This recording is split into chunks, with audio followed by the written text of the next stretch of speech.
তোমার চিনি নে জানি না তুমি আমাকে বাড়ি ঢুকে আমাকে মেয়ের ছেলের সাথে বাজে প্রস্তাব দিচ্ছ। আরে ভাই খালি বাজু কথা বলে না, এসে মোদা জায়গা দেখা যাচ্ছে রে, আমার মান সম্মান চাপ চলে গেল রে। আমি এখন এই মুখ কেমন শালা আরে মার মার আন্দাজে মারবেন নাকি? খালি কি মারলে হবে নি? মা তো বাদ ডাক ধরে ভাঙতে উল্টা বেলে ভাঙতে ধরে পেটে আমি আর এই মুখ দেখাতে পারবো না কারে।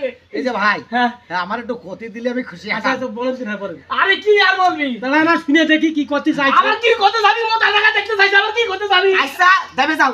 এই এই তুই না আমার ভাই রে, এত বড় অন্যায় করিছে, তারপরে তো আগে আমার সময় দিচ্ছিস আরে তোরা। দাঁড়া না সময় সেটা চিনি না জানি না কি করতে চাই দেখি না।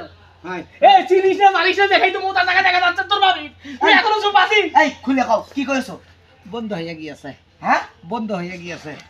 মানে আমার প্রচুর পরিমাণ হিসু চাইছে, হিসু মানে পিসাব চাইছে, পিসাব।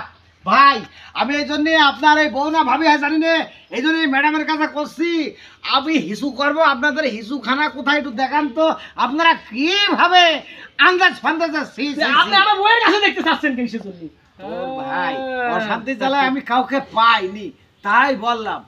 না বোঝার ভুল আমাকে